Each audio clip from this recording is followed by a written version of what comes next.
We want to advise you that the one-term movement is not getting you out of power outside the Constitution.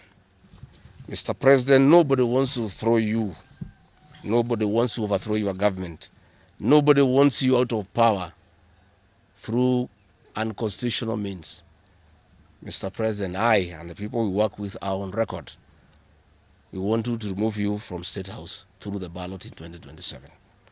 This narrative you are creating that there is an attempt to overthrow your government is for you to have the opportunity to use a terrorism act to profile communities and to persecute leaders who are opposed to your administration. Please relax. We want you to serve your one term.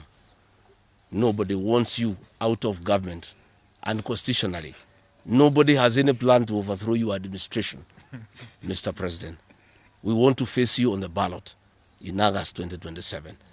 So just relax and stop crying wolf that anybody wants you out of office unconstitutionally.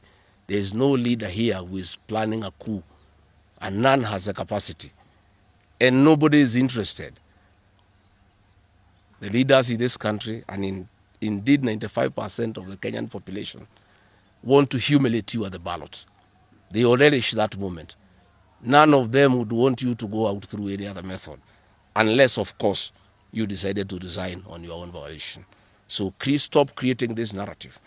This narrative is to enable you to use anti-terrorism law to persecute leaders